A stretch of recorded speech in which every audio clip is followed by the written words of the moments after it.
Estás en Exposiciones de la Iglesia Cristiana Reformada de Tepic. Bienvenidos. Mateo 13, 23 dice de la siguiente manera: pero el que fue sembrado en buena tierra, este es el que oye la palabra y la entiende, el que de veras lleva fruto y produce, uno a 100, otro a 60 y otro a 30 por uno.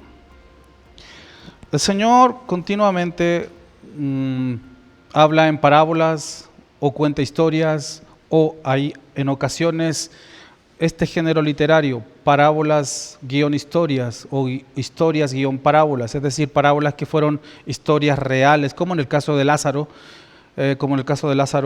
y el rico. Entonces, el Señor constantemente usa ilustraciones. Vemos que también en la Biblia vamos a encontrar ilustraciones. Vemos que los profetas a veces usan ilustraciones para llamar al arrepentimiento. Pero, ¿qué es una parábola entonces? ¿Cómo lo podemos definir?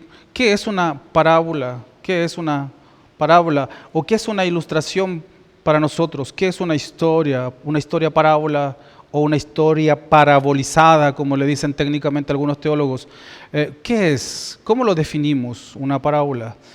No es tan difícil, no es tan complejo. Una parábola son principios profundos en ejemplos simples. Principios profundos en ejemplos simples. Eso es una parábola. Y lo que vamos a encontrar aquí, y lo que hoy vamos a estudiar, hermanos, es precisamente la figura del sembrador. Y en Juan vamos también a irnos para ver la figura de la vid, porque de esas dos informaciones nosotros vamos a sacar nuestras conclusiones y reflexión, ¿no? Cuando nosotros pensamos entonces en esta parábola, en la parábola del sembrador, también debemos poner entonces nuestra reflexión en lo que los oyentes originales entendieron con la figura, la ilustración y la historia del sembrador. Es importante que nosotros podamos acercarnos a la comprensión de cómo los oyentes del Señor Jesús entendieron la figura del sembrador. Para el pensamiento de los israelitas, los oyentes del Señor, la agricultura era su estilo de vida día con día. Es decir, cuando ellos escucharon sobre la parábola del sembrador, pues evidentemente ellos dijeron: pues este mensaje es para mí. ¿Sí o no? Imagínense a Jesús diciendo esto en Israel, delante de un púlpito, y todos los congregantes vivían, comían y trabajaban con la agricultura, ganadería. ¿Qué dirían esos cristianos? Este mensaje es para mí. Los oyentes del Señor Jesús escucharon la figura del sembrador y ellos comprendieron esta figura claramente. Entonces la pregunta es: ¿qué es lo que entendieron los oyentes bajo la figura del sembrador, bajo esta parábola? ¿Qué es lo que entendieron los oyentes del Señor sobre esta parábola? Lo que entendieron claramente es que este sembrador no estaba tirando las semillas al azar, como aparentemente algunos pudieran interpretar, y lo he escuchado, de que el Señor empezó a tirar semillas por todos lados. El sembrador no iba al azar esparciendo las semillas. Él tenía bien claro que antes de sembrar había un trabajo previo. ¿Cuál era ese trabajo previo que se debía hacer antes de sembrar? Aquí hay algunos que sí conocen claramente el concepto, pero ¿cómo lo entendían los oyentes del Señor Jesús? Antes de sembrar había un trabajo previo. ¿Qué trabajo era ese? Primero que nada, el sembrador, que no siempre trabajaba solo, como lo vamos a ver más adelante, a veces eran dos personas, a veces era una familia, a veces era un equipo, y a veces había un señor que mandaba a trabajar la tierra. Primero, lo que hace el sembrador es definir dónde va a poner la semilla. Primero, el sembrador debe elegir dónde va a poner la semilla. No lo puede poner en cualquier parte, sino que busca el terreno más óptimo, menos Caleb. ¿Se acuerda que cuando estudiamos la historia de Josué, de Caleb ya había conquistado la gran parte del territorio que Dios le había dado a Josué y a Caleb en promesa, y estaba pasando el tiempo, y ya Caleb tenía aproximadamente como 80 años cuando se acerca a Josué y le dice: ¿te acuerdas que las promesas del Señor hace 40 años atrás? Que me dio este monte. Entonces yo lo quiero para mí. Aunque ahí estén los anaquitas, yo lo quiero porque es parte de la promesa del Señor. Y en esa ocasión nosotros estudiamos que ese territorio, específicamente esa zona geográfica, era muy rocosa. Tenía 80 años Caleb y muy probablemente se iba a dedicar a la agricultura una vez asentado en su territorio.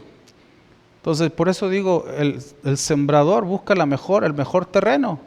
En el caso de Caleb, dijo: pues dame este monte, porque esta es la promesa de Dios. Aunque haya rocas, voy a sembrar ahí. Entonces, menos Caleb tuvo esa oportunidad de elegir porque Dios le dio ese territorio. Pero un sembrador lo que hace es buscar la tierra más óptima. ¿Quién quiere ir a sembrar en la precordillera? En zonas montañosas, en zonas rocosas. Un sembrador inteligente va a procurar el mejor terreno, ¿cierto? Ahora, luego de la elección del terreno, ¿qué es lo que hace el sembrador? Comienza a trabajar la tierra, prepara la tierra para después comenzar a arar la tierra, ¿sí o no? ¿Voy bien los que alguna vez trabajaron en el campo? Arar la tierra. Preparar la tierra es dejarla en óptimas condiciones para posteriormente arar. ¿Qué es arar?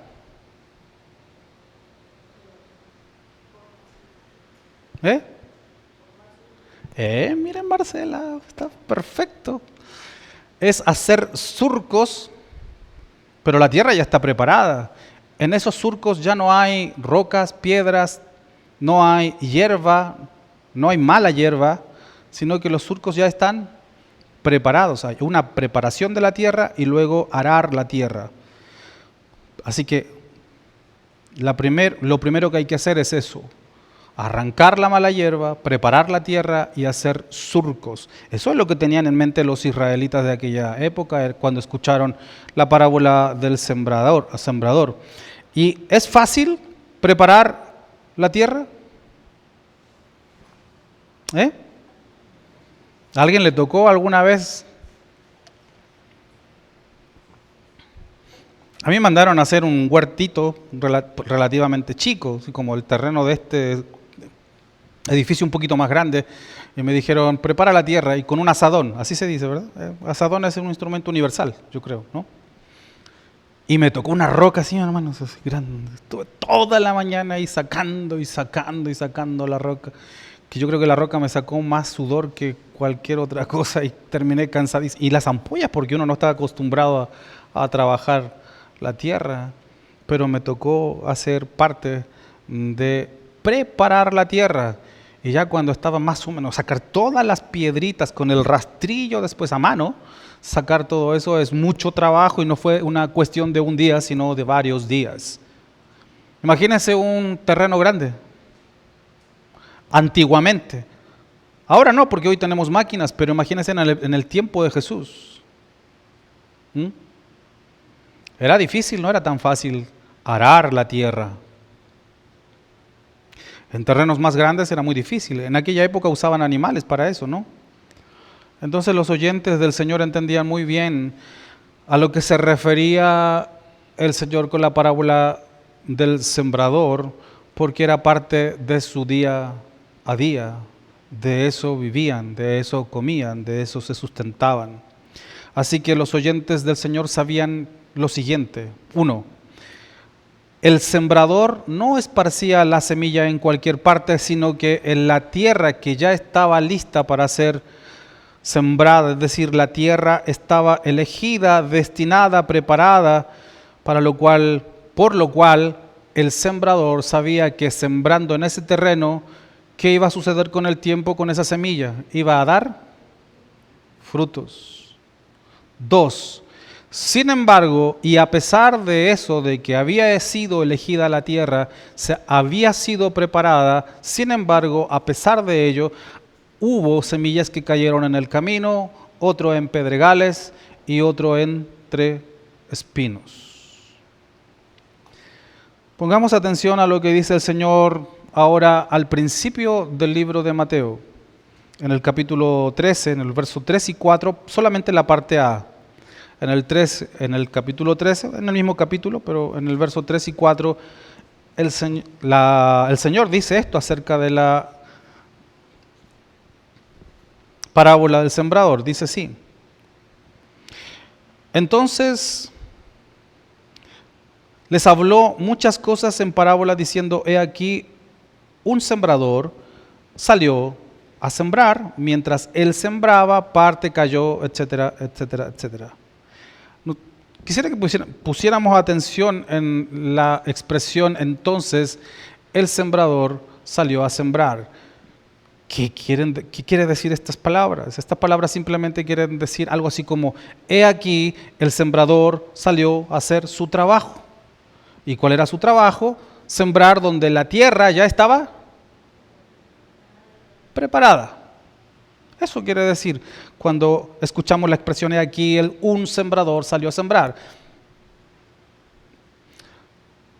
Es decir, salió a hacer su trabajo. Su trabajo consistía en que después de que la tierra ya estaba trabajada y preparada, entonces puso la semilla ahí. Ahora, conjuguemos esto con lo que dice el verso 8 del mismo capítulo. Dice así: y otra parte cayó en buena tierra y dio fruto, uno a 100, otro a 60 y otro a 30 por uno. Esto significa lo siguiente, que el sembrador estaba seguro de que en ese terreno iba a haber frutos. Estaba seguro y confiado. Nadie siembra al azar para ver si es que da o no frutos. Hay una planeación, hay una administración de recursos humanos, de fuerza física y de material para poder hacer o esperar que se dé fruto. Obviamente que la tierra elegida para dar frutos dio frutos.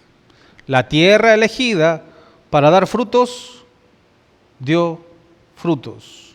Pregunta retórica: ¿y los otros tipos de terreno entonces dieron frutos permanentes? La respuesta es no. ¿Estaban destinados, elegidos para dar frutos permanentes? Pues no. No. Así es el reino de Dios según lo enseña la palabra. La buena tierra, la que fue elegida, preparada con antelación, es la que dio frutos o dará frutos al 160 y 30 por uno. Esto se conjuga perfectamente con lo que estudiamos la semana pasada sobre lo que enseña la Biblia, que primero el Señor nos resucita de nuestro estado de muerte espiritual y gracias al nuevo nacimiento podemos ver claramente nuestra condición de pecado. ¿Por qué? Porque el Señor nos ha resucitado y nos ha dado un nuevo nacimiento. Lo dejo hasta ahí porque después lo voy a retomar. Cuando por fin nuestros ojos logran ver la verdadera condición en la que estábamos, entonces recibimos la capacidad de creer en el Evangelio y la semilla da frutos.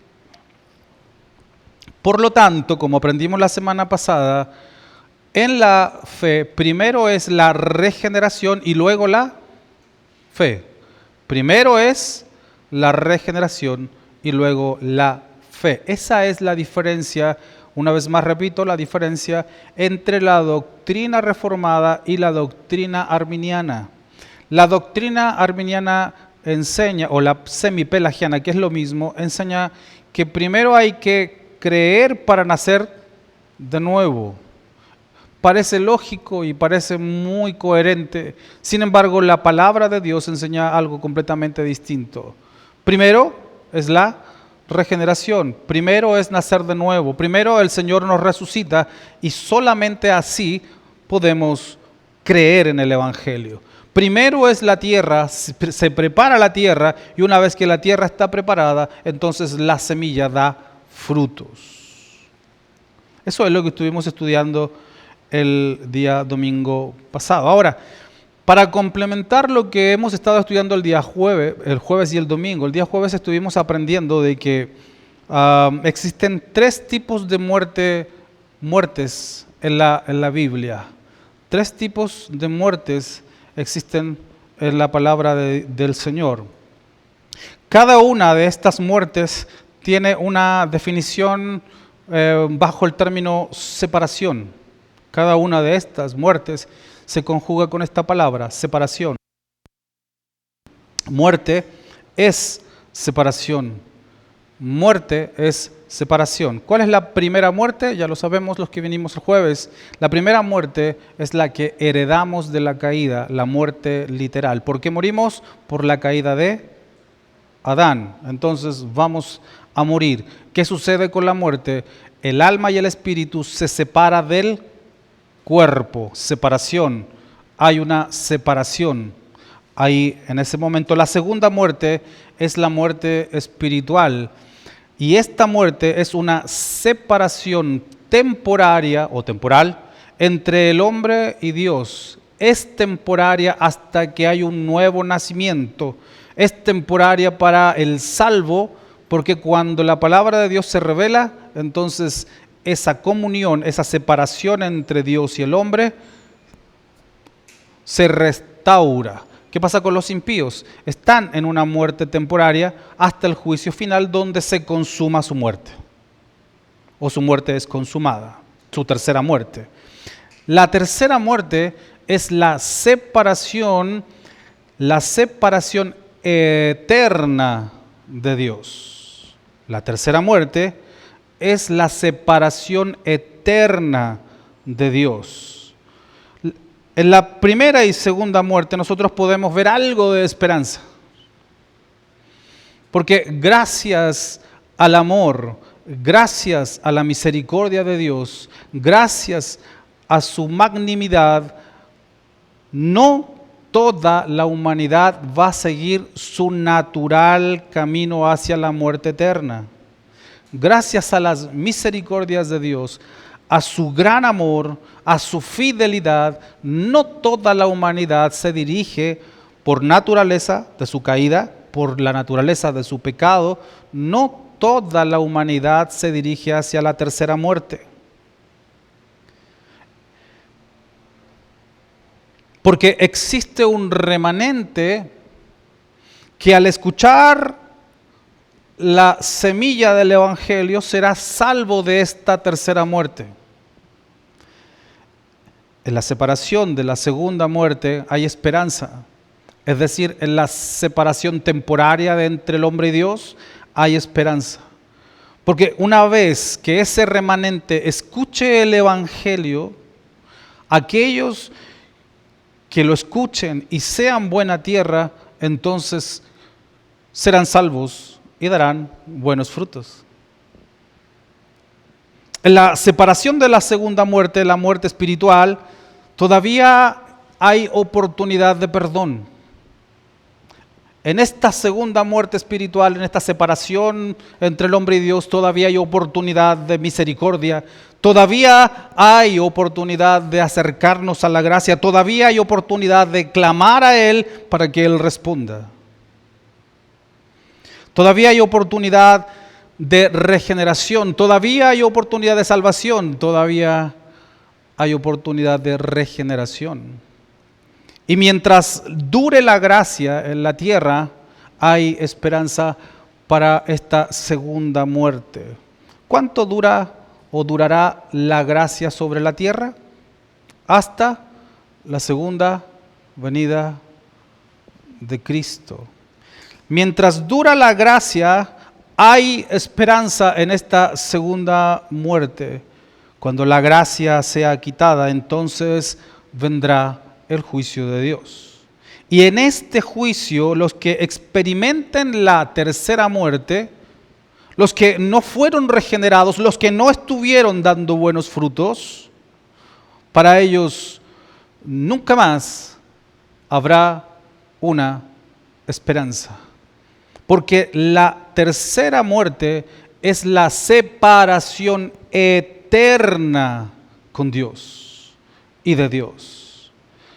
En esta muerte entonces no hay posibilidad como en la segunda muerte, no hay posibilidad de clamor, no hay posibilidad de decir, Señor, perdóname, no hay posibilidad de decir, Señor, ten misericordia de mí. No hay oportunidad para la regeneración, no hay una oportunidad para ser salvos, no hay una oportunidad para decir, Señor, ayúdame, porque Dios eternamente cerrará sus oídos y no escuchará. Y como dije el jueves, si esta es la verdad de la palabra de Dios, ¿por qué no venimos a la iglesia? ¿Por qué no predicamos? ¿Por qué no tomamos en serio la palabra de Dios? ¿Cuánta iglesia en el mundo está jugando con el evangelio o a ser evangélico o a ser cristiano, o a ser reformado o a ser pentecostal, o a ser calvinista o a ser arminiano? Se nos acerca una tercera muerte. Y como vamos a ver en la escatología o en el sermón escatológico de Jesús, las palabras del Señor se están cumpliendo. Las palabras del Señor se están cumpliendo. En otras palabras, aquellos que no dieron fruto es porque la semilla, la palabra de Dios, cayó en el camino, en pedregales y en espinos. Esto quiere decir que aquellos que escucharon la palabra de Dios y nunca se comprometieron con Jesús, su institución establecida para crecer en gracia, en realidad fueron este tipo de terrenos y nunca nacieron de nuevo. Nunca nacieron de nuevo. Y en cuanto a la eclesiología, la iglesia es la evidencia de una fe verdadera. Es decir, la identidad que tenemos, cada uno de nosotros, incluyendo el pastor, oficiales, presbíteros, ancianos, cada uno que ejercemos una labor o no dentro de la iglesia, estando en comunión o en plena comunión, se nos identifica en la iglesia por los frutos que vamos viendo en cada uno de nosotros. La iglesia está en comunión o en plena comunión al atestiguar que mi hermano está dando frutos. Si una persona no viene y no es constante, ¿puede la iglesia ante Dios testificar de que un hermano está dando frutos?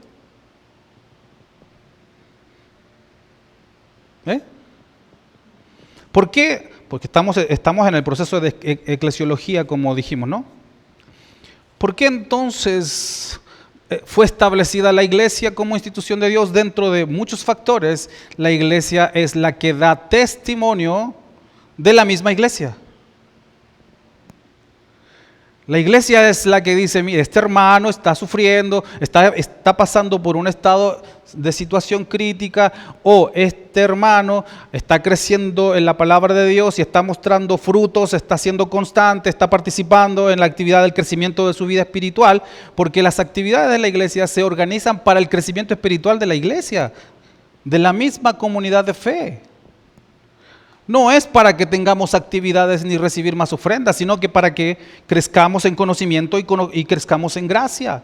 ¿No fue la orden del Señor a través de la palabra? Pero si no conocemos, si no entendemos qué es lo que está sucediendo con los hermanos que son inconstantes, puede entonces ante Dios, porque la iglesia cumple la función de sacerdotal de representar a la congregación delante de Dios y decir, este hermano está cumpliendo con su crecimiento espiritual. Si no tiene identidad dentro de la iglesia, la respuesta es no.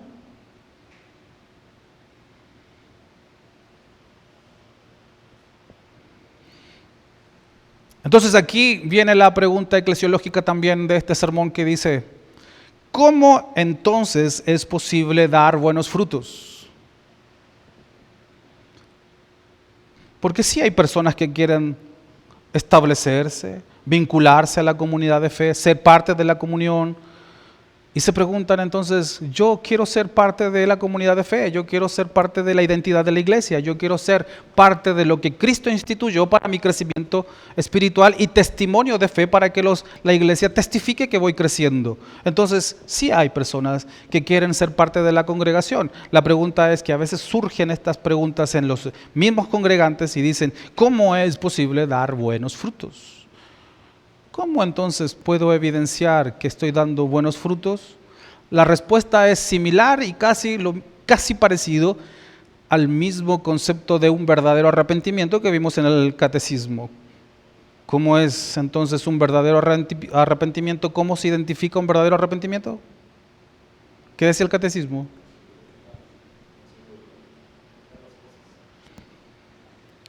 Eso. Y un nuevo nacimiento. Ahora, ¿cómo es posible entonces dar buenos frutos? Así como el catecismo respondió un nuevo nacimiento, un verdadero arrepentimiento es un nuevo nacimiento. La respuesta para dar buenos frutos solamente con una fe verdadera.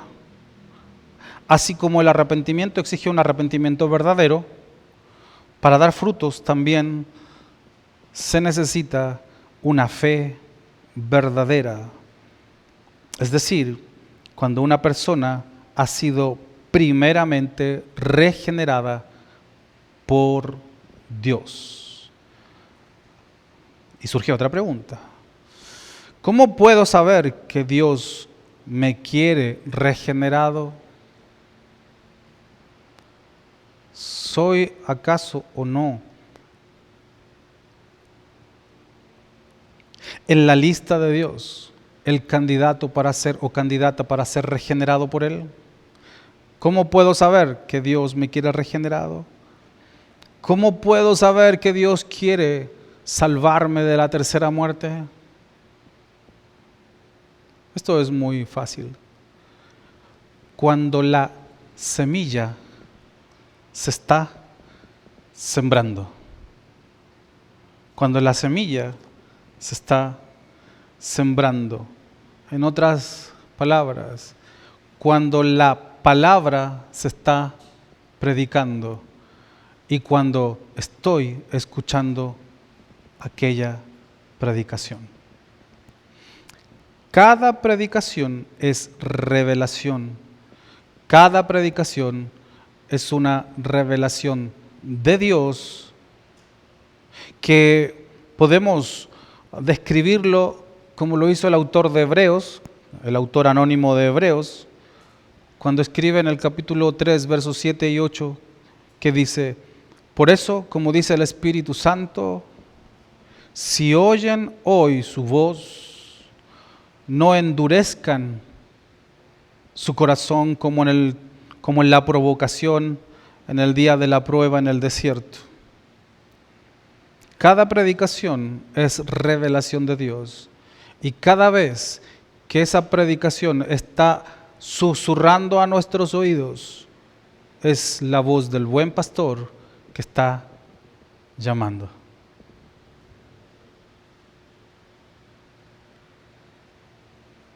En cada predicación el Señor advierte, aconseja, exhorta, invita, libera, regenera, salva. Y si oyen hoy su voz, no endurezcan sus corazones, dice el autor de Hebreos. Ok, pero en lo práctico, entonces, ¿cómo puedo tener una fe verdadera para dar buenos frutos? ¿Cómo puedo tener una fe verdadera para dar buenos frutos? Es aquí donde tenemos que ir a Juan capítulo 15. y leer las famosas palabras del verso 1 al 6. Juan, capítulo 15, del 1 al 6, que dice de la siguiente manera.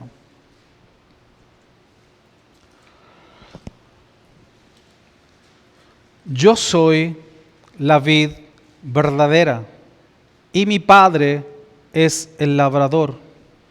Toda rama que en mí no está llevando fruto la quita, y toda rama que está llevando fruto la limpia para que lleve más fruto. Ya ustedes están limpios, ¿por qué? Por la palabra que les he hablado. Permanezcan en mí, es decir, permanezcan en su palabra. Permanezcan en su palabra. Y yo en ustedes. Como la rama no puede llevar fruto por sí sola si no permanece en la vid, así tampoco ustedes, si no permanecen en mí. Y yo, si no permanecen en mí, así tampoco ustedes, si no permanecen en mí. Yo soy la vid, ustedes las ramas. El que permanece en mí y yo en él, éste lleva mucho fruto. Pero separados de mí, nada pueden hacer. Si alguien no permanece en mí, es echado fuera como rama y se seca, y las recogen y las echan en el fuego y son quemadas. ¿Qué vemos en estos pasajes? Vemos lo siguiente. 1. La fe verdadera proviene del Señor porque Él es la vid. La fe verdadera proviene del Señor porque Él es la vid. 2. La vid es el que va produciendo realmente los frutos y no las ramas por sí sola. Amén. La vid es el que va produciendo los frutos y no la rama por sí sola.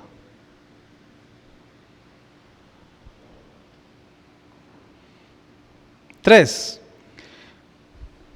la vid es el Señor y el Señor es la palabra.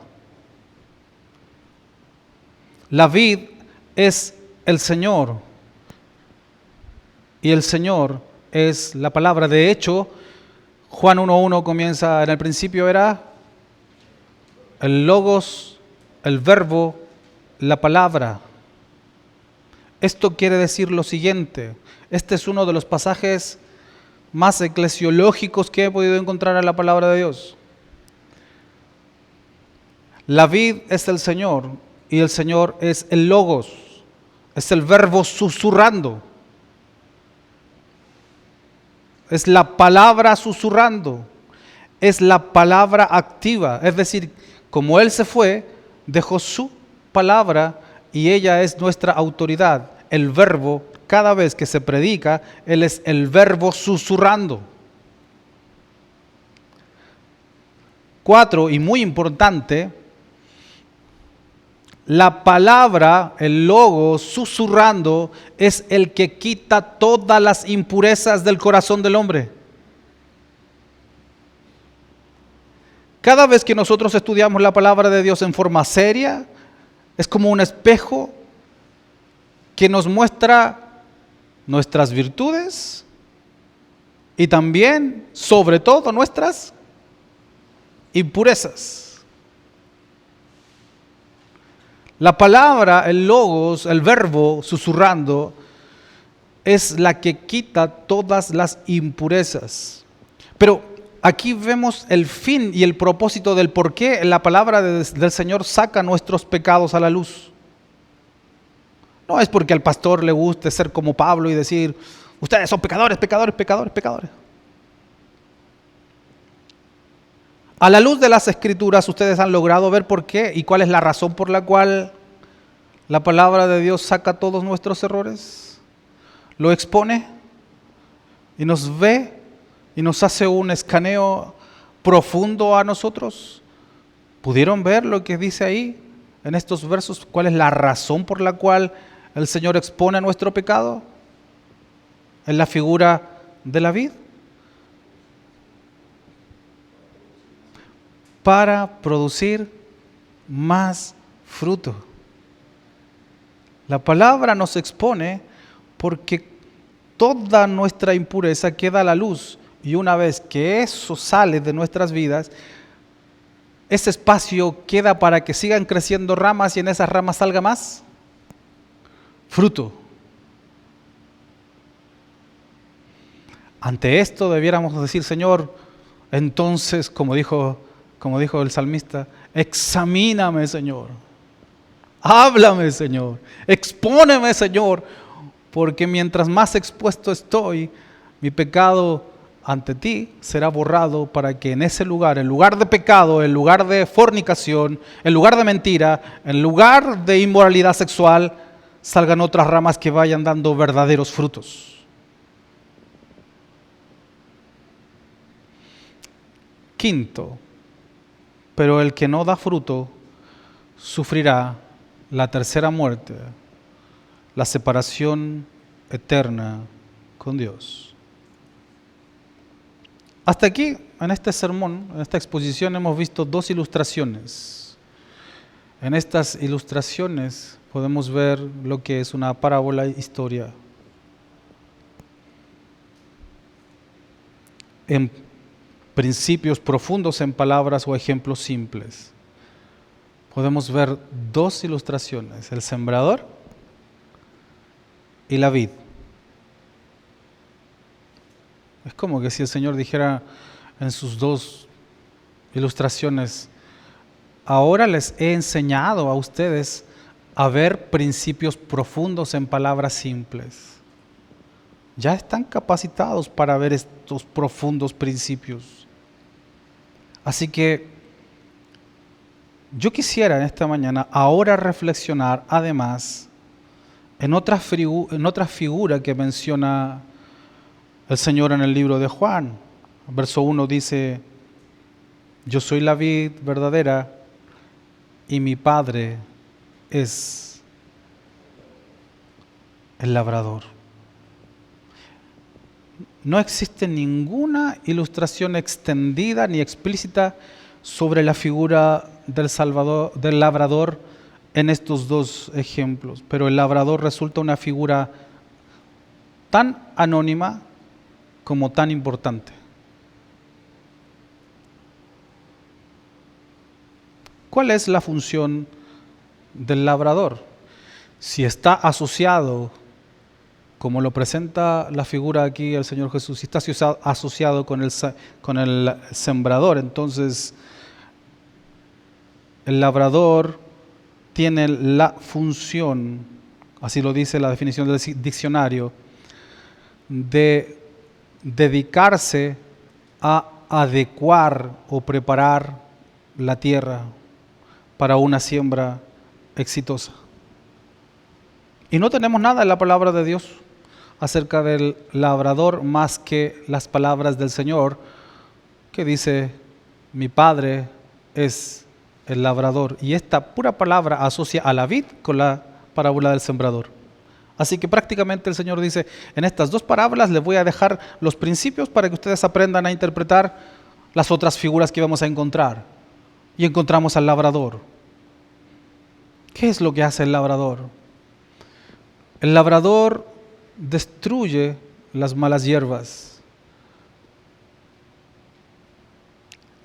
Destruye todos los obstáculos para que en el riego, el agua que representa al Espíritu Santo, pueda fluir sin dificultad. Por lo tanto, el labrador saca la mala hierba, saca las rocas, a veces rocas muy enterradas en el terreno, destruye las dificultades para que el sembrador pueda hacer un trabajo óptimo. Esto es lo que dice Juan. Juan dice el libro de Juan, el relato de Juan, dice en las palabras del Señor que el Padre es el labrador. El Señor es la vid, el Padre es el labrador. La vid es la palabra que nos permite dar frutos, pero el Padre es aquel que trabajó la tierra donde se iba a sembrar la semilla. Además, el labrador mantiene cuidados constantes a la tierra. Y de aquí yo ya quiero comenzar a hacer una reflexión referente a esta última figura. Yo he escuchado a varios de ustedes que me han dicho lo siguiente: ¿cómo me hubiera gustado haber aprendido este evangelio desde el principio? ¿Cómo me hubiera gustado haber aprendido el evangelio desde niño, no cuando grande? Y no son los únicos ustedes que han dicho lo mismo y han tenido las mismas inquietudes. Incluso yo he dicho muchas veces que en lugar de haberme formado en el mundo pentecostal, me hubiese gustado haberme formado en la fe reformada desde pequeño. Muchas cosas hubieran sido diferentes si hubiéramos conocido los principios de la palabra de Dios, tal cual lo enseña, se interpreta y lo que dice. Entonces, hay muchas personas que me han dicho esto aquí y fuera también. Cómo me hubiera gustado que nuestra iglesia desde un principio hubiera sido de una sana doctrina, de una doctrina reformada. ¿Por qué hemos aprendido la fe reformada a partir de la edad que lo empezamos a hacer? ¿Por qué? Entonces, ante esto, nos hacemos la siguiente pregunta. ¿Cómo encontrar una respuesta del por qué el Señor ahora, en el tiempo, periodo, edad en que recibimos este evangelio, fue que lo conocimos? ¿Por qué Dios permitió que le conociéramos cada uno en nuestros propios tiempos? ¿Por qué? La respuesta está en la figura del labrador.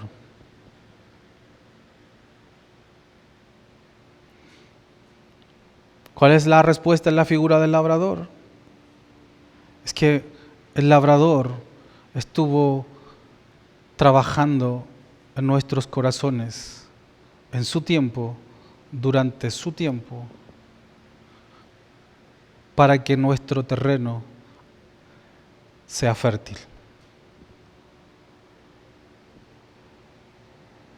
Quizá en el tiempo que nosotros hubiéramos querido, no habríamos logrado ser una buena tierra aún, quizás muy contaminada, quizá hubiéramos sido un terreno como el camino, como los espinos o como en pedregales. Así que nuestro Dios fue labrando nuestros corazones poco a poco, paso a paso.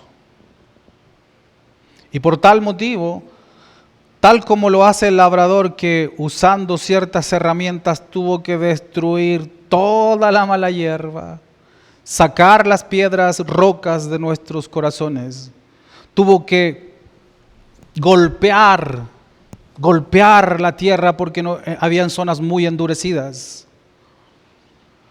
Tuvo que el labrador, Dios, golpear nuestro corazón duro, corazones de piedra, para ablandarlos y transformarlo en corazones de carne. Y así, de esa manera, ir formando surcos donde el Espíritu Santo refrescaría las semillas que serían sembradas en nosotros. Así que para algunos, los golpes que dio el labrador antes de que fuera sembrada la semilla fue muy duro.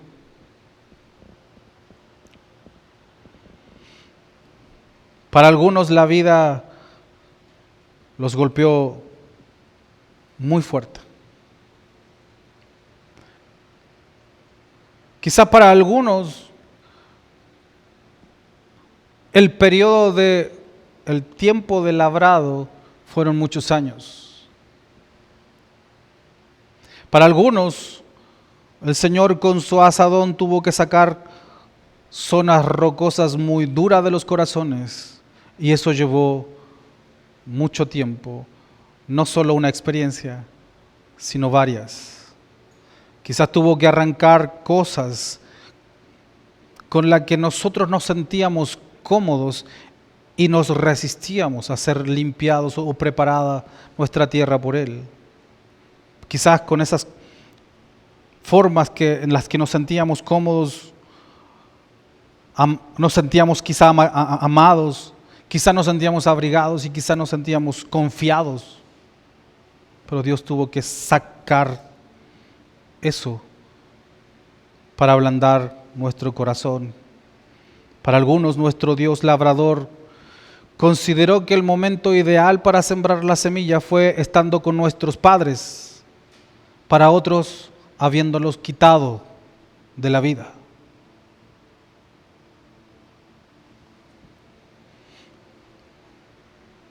Para algunos,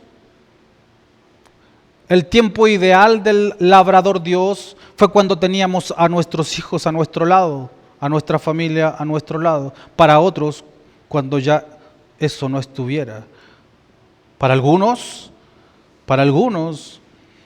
el ideal de Dios fue cuando estuvieron casados, para otros divorciados. Para algunos, el tiempo ideal fue en su juventud, para otros en la vejez. Para algunos, cuando lo tenían todo, para otros, Dios tuvo que quitarles el todo. Algunos, cuando se sentían paz consigo mismos, tenían paz consigo mismo, para otros cuando tenían grandes guerras en su interior. Para algunos cuando eran indiferentes, para otros cuando tenían hambre y sed de justicia. No importa el tiempo, condición o la edad, quien es el labrador y preparó nuestros corazones es Dios. Él lo hizo cuando consideró nuestros corazones preparados. Pero lo hizo. Así que de esta misma manera nosotros tenemos que observar a aquellos que amamos, padres que todavía no dan frutos. Tenemos que considerar a aquellos hijos que aún no dan frutos. Tenemos que considerar a aquellos familiares que amamos pero que todavía no dan frutos.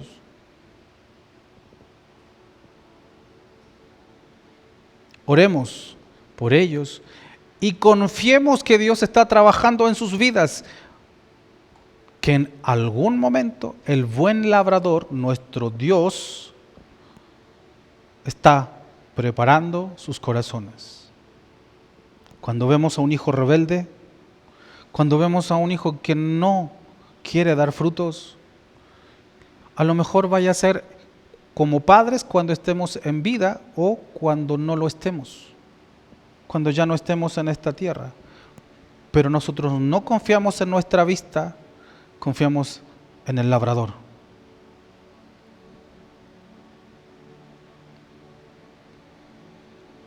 Entonces, Hebreos se figura en nuestros corazones como una esperanza.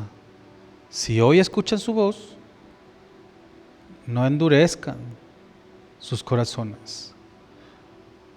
La esperanza de como iglesia, de aquellos que todavía no logran un compromiso con el Señor, la esperanza del pastorado, del liderazgo sobre aquellos hermanos que todavía no dan frutos, es que el dueño del tiempo es el labrador.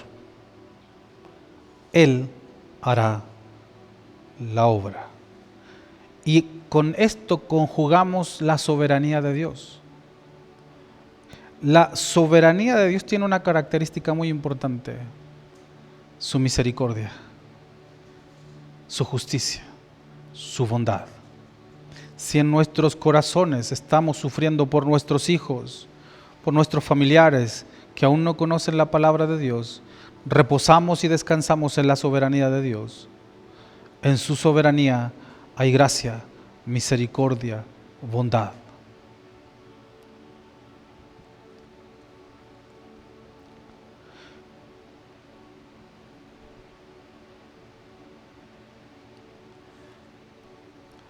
Concluyendo, estas son las figuras que podemos encontrar desde el sembrador hasta cuando ya avanzada la semilla comienza a dar frutos como la vid. Mientras nosotros esperamos en el buen labrador para el arrepentimiento genuino de aquellos que amamos, nosotros no debemos dejar de estar ociosos y sin frutos. Si Dios, al escuchar la palabra de Dios, el susurro del verbo en nuestros oídos, nos está diciendo que la buena tierra dará buenos frutos, nosotros somos partícipes. Aunque el origen del fruto es la vid, nosotros sí tenemos una participación para dar buenos frutos.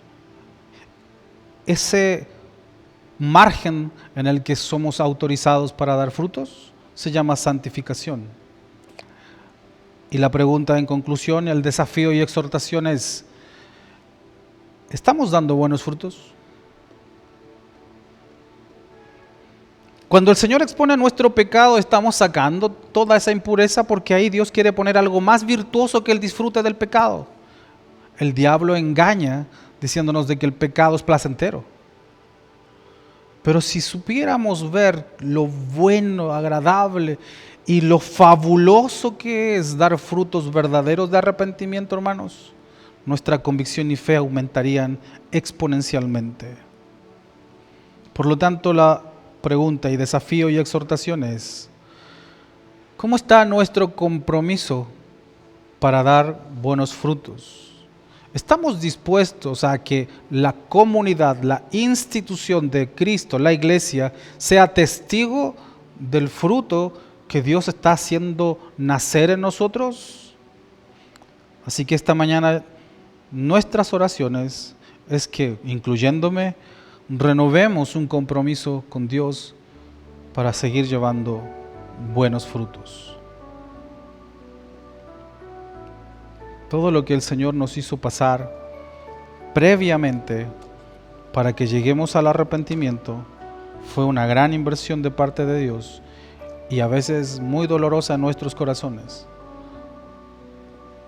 Pero eso nos permitió que abriésemos nuestros ojos y pudiéramos entender la razón por la cual se exponen nuestros pecados. Es para dar frutos, para ser mejores. Y como en un sermón pasado lo expresé, para ser perfectibles. Amén. Oremos. Señor, gracias en esta mañana por esta palabra, por lo que nos has enseñado y por lo que nos has hecho reflexionar. Permite, Señor,